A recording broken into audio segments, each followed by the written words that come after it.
Olá, seja bem-vindo ao canal do Professor João Neto. Estou aqui segurando o microfone, tentando uma maneira de tornar o som melhor para você que está acompanhando o canal. Bom, hoje é um dia histórico. O Supremo Tribunal Federal decidiu pela não condenação em segunda instância e então o ex-presidente Lula saiu da cadeia. E aí muitos alunos vieram me perguntar o que se trata isso, por que esses nomes e tal. Então, se você está cansado de ver notícia no jornal e não entender esse tanto de nome, este vídeo vai te ajudar. Vou gravar este vídeo justamente para explicar para você como funciona o sistema judiciário no Brasil, como funciona esse tanto de órgão, instituição que a gente escuta falar nos meios de comunicação.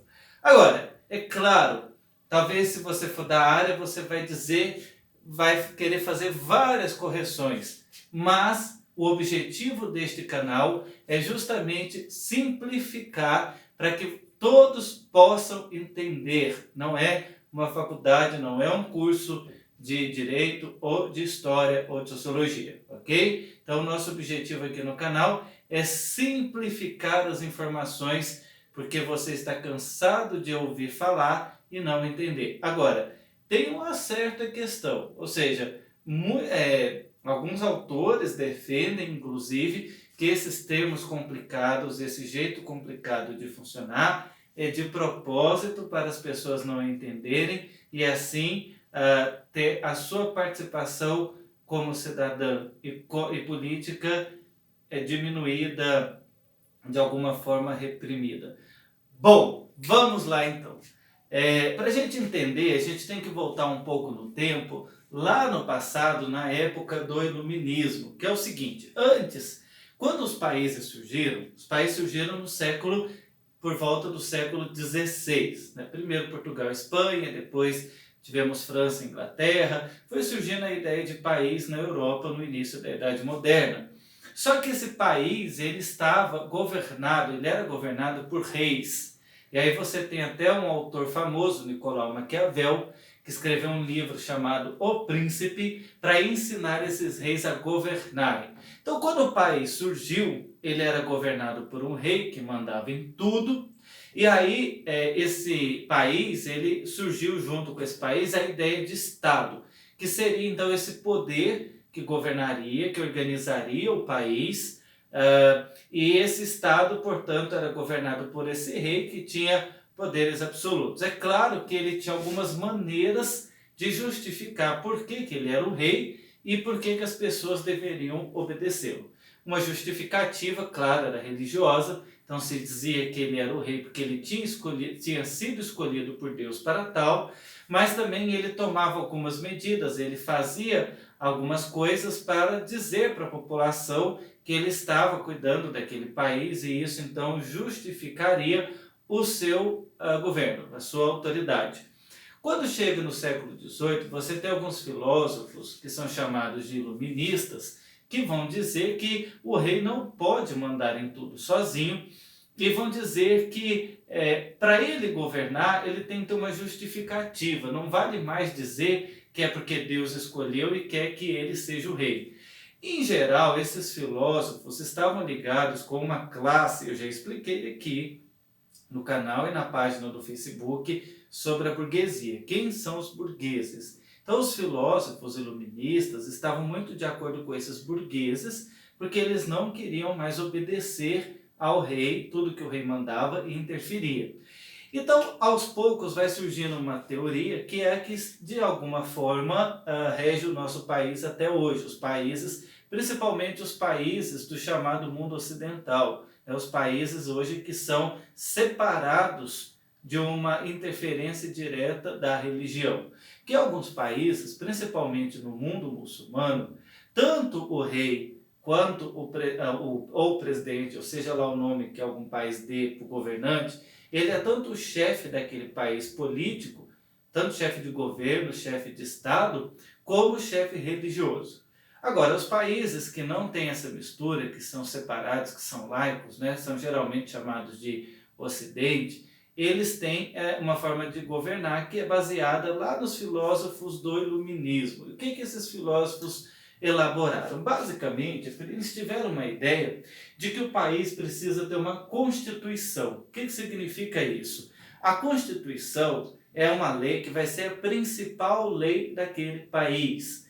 E a ideia é ser democrática porque a população vai eleger representantes e esses representantes, teoricamente tem que ser de toda a sociedade, vão elaborar uma lei que vai ser obedecida por todos. Então ela está acima de tudo. Porque antes o rei mandava e ele mandava sozinho. Então ele fazia um decreto, era ele que editava as leis e as pessoas tinham que obedecer. Mas os súditos obedeciam, mas ele estava acima da lei. A ideia da Constituição é que agora a lei é para todos. Ninguém está acima da lei.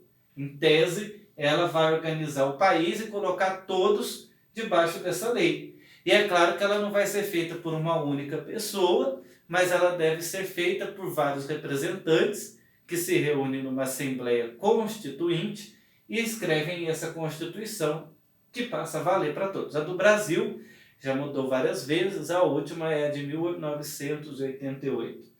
Essa Constituição, por sua vez, estabelece que o governo tem que ser distribuído e dividido em 3 poderes: o legislativo, o executivo e o judiciário. O poder legislativo vai elaborar leis, ou seja, você tem a Constituição, que ela não pode ser mudada a não ser por uma emenda constitucional em algumas partes, mas as leis, o Código Penal, o Código do Consumidor, o Estatuto da Criança e do Adolescente, a Lei de Diretrizes e Bases da Educação, entre outras, essas leis vão ser elaboradas pelo Legislativo. O Executivo vai administrar, vai de alguma forma aplicar essas leis na administração, e o Judiciário vai fiscalizar se essas leis estão sendo corretamente cumpridas e vai fazer, essa fiscalização vai fazer justiça, ou seja, se ele perceber que não está sendo corretamente executado, ele vai julgar. E você tem alguns outros órgãos que eles vão ser meio que coringas, eles ficam independentes de todos para ter ainda mais autonomia. E a Constituição, ela estabelece as atribuições de cada um. Por exemplo, se você for contratado para um trabalho, para um emprego, você vai querer saber quais são as suas funções. E se o seu chefe mandar você fazer algo que você não está recebendo para aquilo, que você não foi contratado, você não vai aceitar, você vai reclamar. No país é a mesma coisa. Cada um tem uma função. Infelizmente, as pessoas não conhecem essas funções e acabam cobrando de um aquilo que era responsabilidade do outro. Isso acontece muito. O Brasil ainda tem uma desinformação. Muitas pessoas pensam que o presidente da República é um governante, é um rei, um monarca absoluto, um rei absolutista que manda em tudo. E não é assim. Quer dizer, olha só quantas atribuições nós temos. Então, além disso, você tem uma questão que é o federalismo. Quando você tem um país muito grande, não tem como você administrar tudo a partir de um único ponto.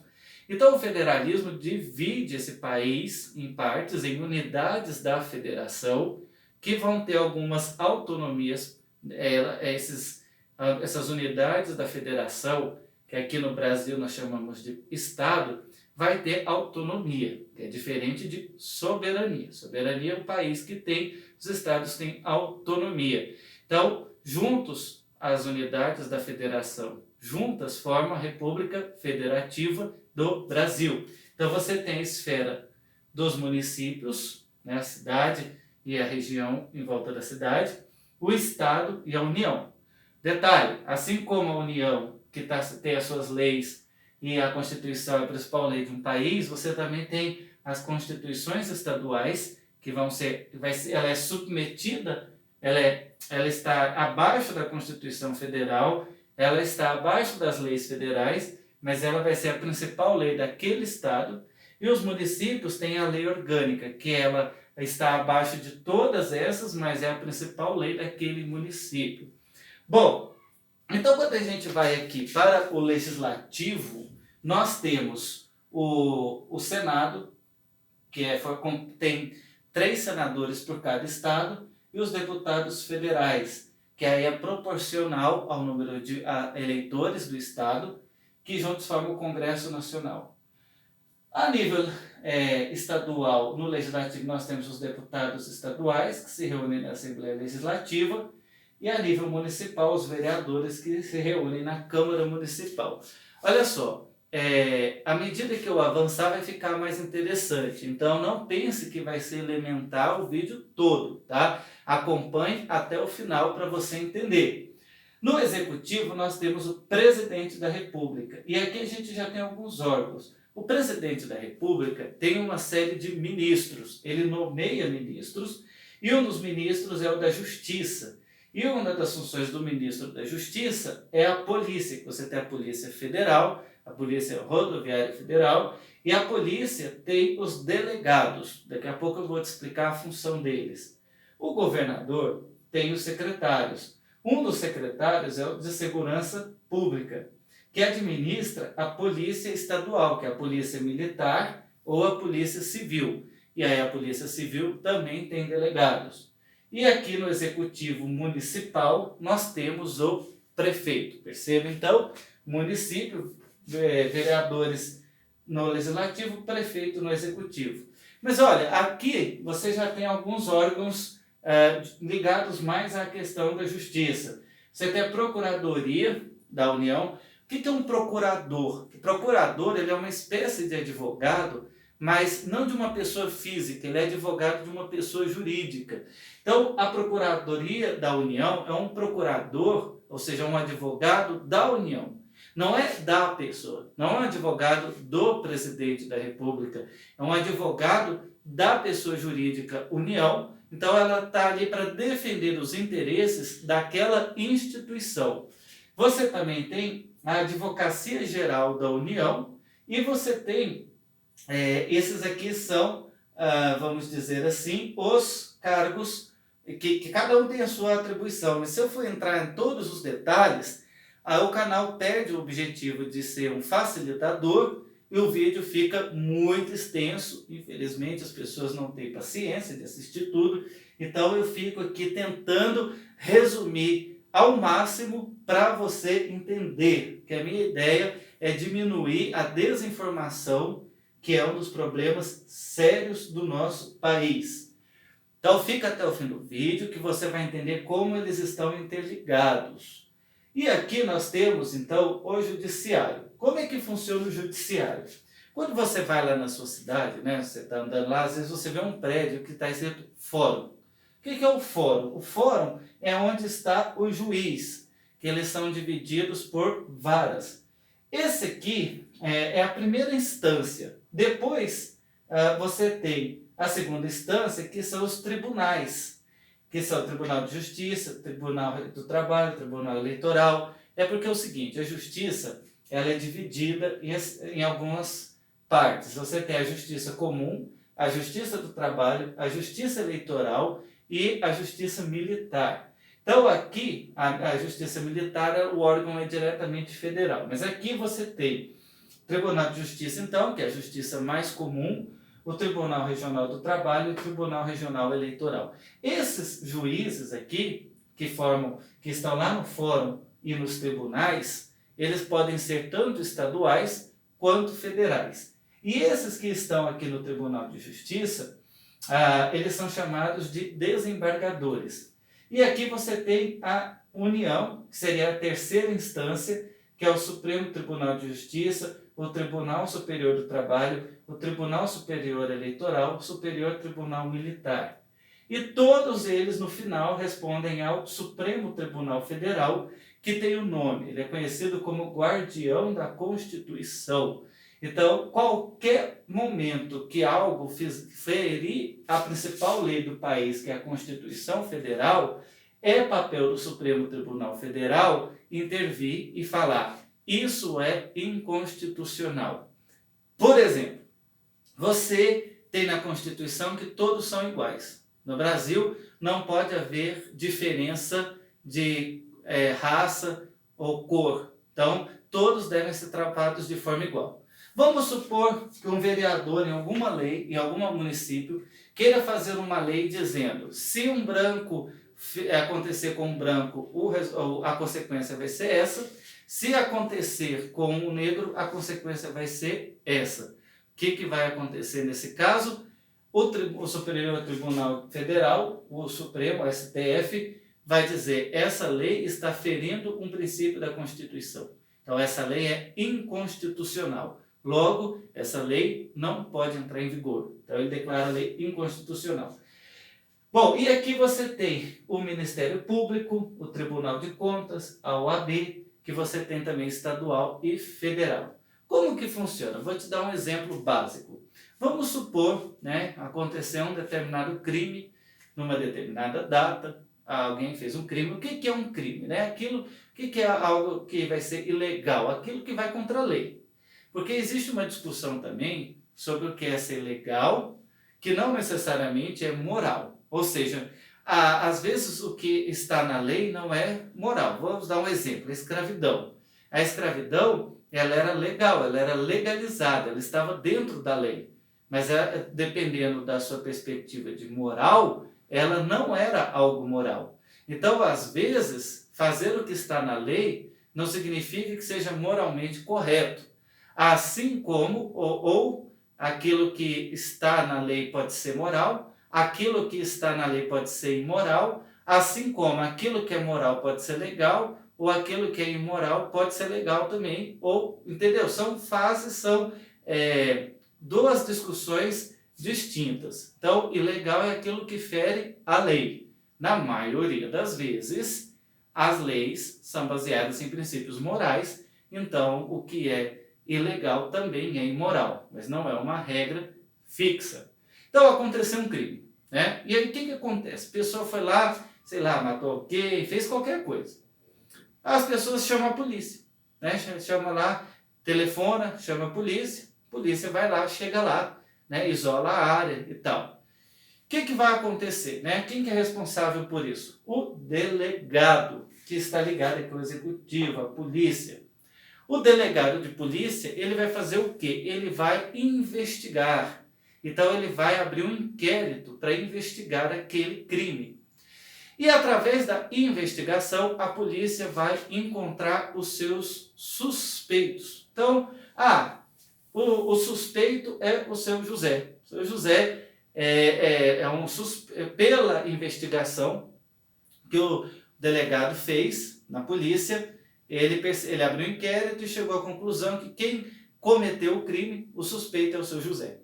Então, ele vai mandar isso para o Ministério Público, e o Ministério Público, então, vai designar um promotor de justiça que vai abrir um processo, que vai processar esse esse suspeito que o inquérito está dizendo que ele é o acusado.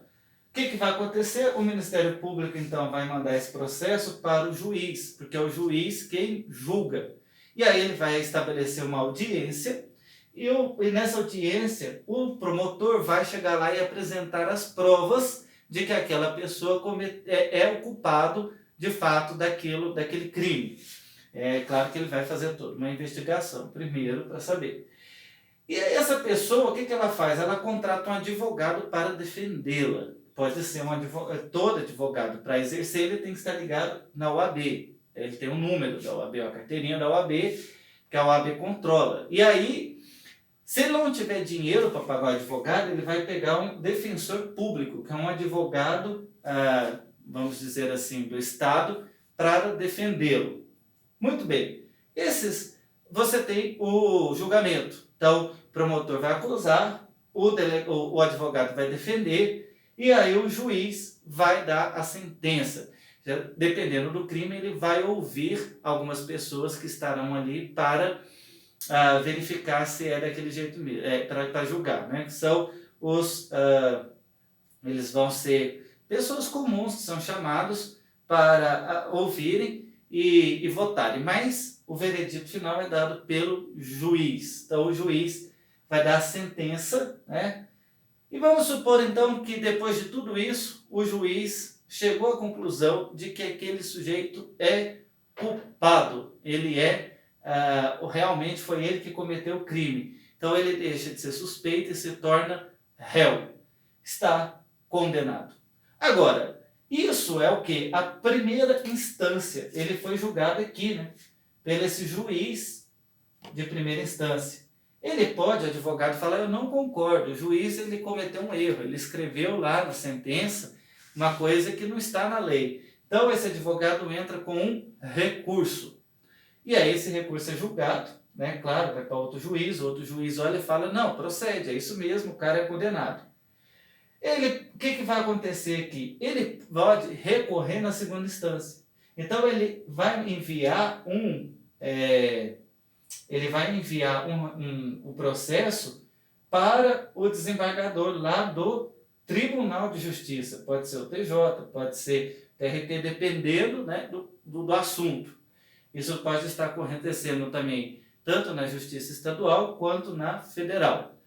Bom, ele mandou o documento, ele mandou o processo, e aqui então nós temos a segunda instância. Então, primeira instância, e aqui a segunda instância. E aí os três desembargadores analisam o processo e falam, não, ele aí pode ser que eles falam, não, realmente o processo foi julgado errado e o sujeito não é condenado, ele não é um réu, ele é inocente. Mas pode ser que os três desembargadores julguem e falam, não, realmente ele é condenado, ele é o culpado, ele vai ser condenado sim e tal. Segunda instância, ele foi condenado em segunda instância, continua sendo réu. Dizer que ele ainda pode entrar com recurso, o advogado pode argumentar que houve algum problema durante o processo, etc.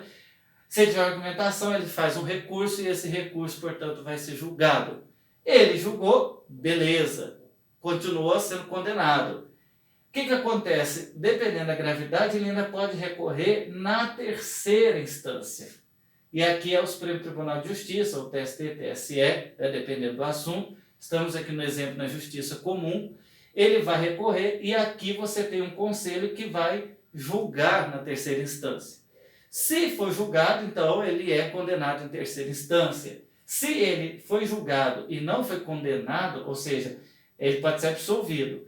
Agora, mesmo que ele foi condenado, o advogado pode entrar com um recurso. De novo, ele pode argumentar alguma coisa. Se ele argumentar alguma coisa e proceder, né, o recurso pode absolver esse sujeito. Mas, se ele foi condenado primeira, segunda e terceira instância, aí acabou, ele é um réu. Se em algum momento o advogado entender que houve alguma questão aqui que ele fez, que feriu a Constituição, aí ele pode recorrer ao STF. Assim como quem está em cargos, por exemplo, o presidente da República, que tem fórum privilegiado, ele não é julgado por juiz de primeira instância. Qualquer coisa tem que ir direto para ser julgado no Supremo Tribunal Federal, o STF. Geralmente, o que as pessoas ficam inconformadas, falam, a justiça no Brasil é lenta, né, porque tem todo esse processo, ou então, muita injustiça porque os ricos não vão presos, etc, etc. Na verdade, isso não tem muito a ver com ser rico ou não, mas é por causa disso. Às vezes, o que acontece? Um determinado político ele é condenado, e aí o juiz é que emite uma sentença, o advogado recorre. Aí tem o recurso, o outro juiz ratifica aquela sentença, ele recorre para a segunda instância, é julgado, entra com recurso, foi julgado, vai para a terceira instância. Chega na terceira instância, ele é julgado, mas ele recorre, tem outro recurso. Às vezes, nesse processo, o que acontece? Demora tanto que tem um outro princípio que é a prescrição, ou seja, passou do tempo de ser julgado e aí o sujeito é absolvido. O que aconteceu no processo do ex-presidente Lula? Tudo começou aqui com um juiz federal, que é o Sérgio Moro, que é um juiz de primeira instância. Ele condenou o Lula. Depois, os advogados do Lula entraram com recurso aqui na segunda instância. perderam a segunda instância, né? Eles recorreram, mas perderam de todas as formas, e aí o assunto agora veio para o Supremo Tribunal de Justiça para julgar. O problema é que a Constituição, ela diz que ninguém pode responder pena sem ser julgado totalmente, ou seja, enquanto houver qualquer possibilidade dele ser absolvido, ele não pode começar a cumprir a pena. Isso é chamado, basicamente, de presunção de inocência. E o que acontece? O presidente Lula, uma das coisas que a defesa alegava, ele e outros presos comuns, é que, julgado aqui na segunda instância, foi decretada a prisão. O problema é que você pode entender esse princípio da Constituição de que a pessoa só pode ser presa quando forem esgotados todos os recursos. Então, enquanto o STJ não julgar que o Lula é condenado, ele não pode ser preso. Só que o Supremo, em alguns casos, porque o Lula tem vários processos, já julgou ele condenado. Então, mas os advogados entraram com recurso. Então, quer dizer, a última instância ainda de recurso. Apesar também que a defesa do Lula, ela está requerendo outras coisas. Ela quer a anulação do processo desde o início, porque o juiz, no caso, o que a defesa do Lula alega é que o Lula foi condenado num processo sem provas, né? Então, aí quem é da área do direito tem que pegar o processo para ter uma leitura mais técnica, porque o objetivo desse canal são informações técnicas e não entrar no mérito político, né? A gente sempre fala de política, mas procurando sempre a isenção da melhor forma para poder trazer uma informação relevante, porque se começa aquela discussão, o famoso fla-flu, que está na política brasileira, a gente não chega a lugar nenhum de forma que traga uma contribuição de fato, né?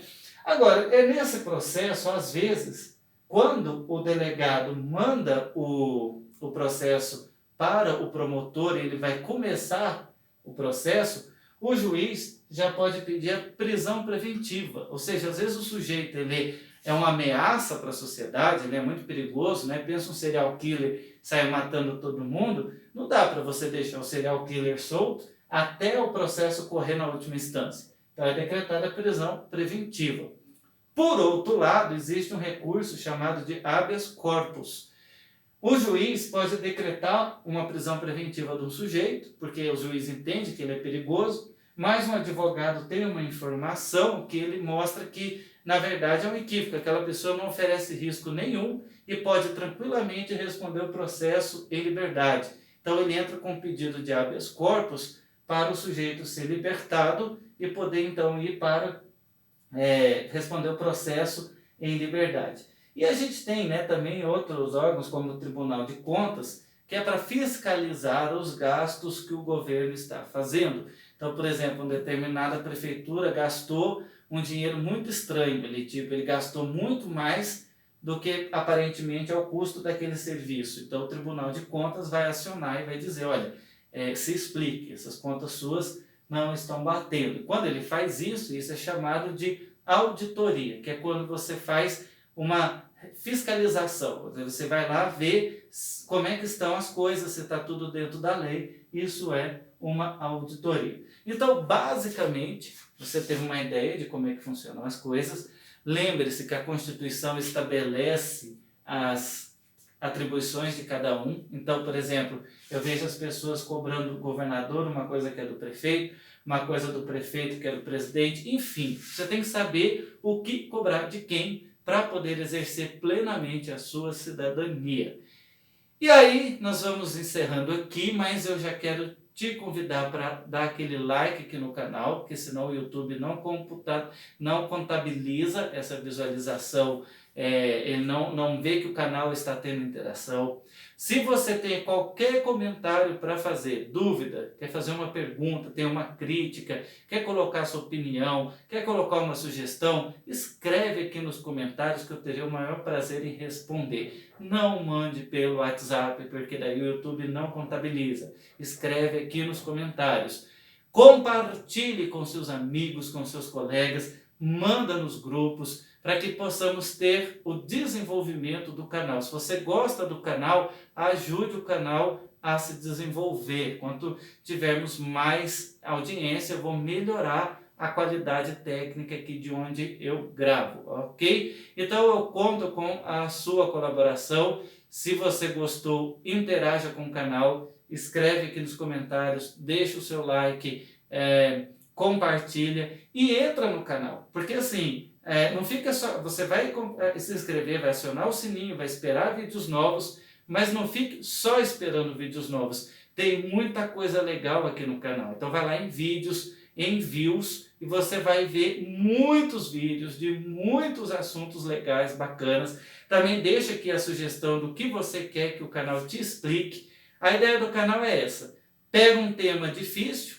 complicado, e deixa ele claro e te explica esse tema para você entender, ok? Então é isso, obrigado pela sua audiência e até o próximo vídeo.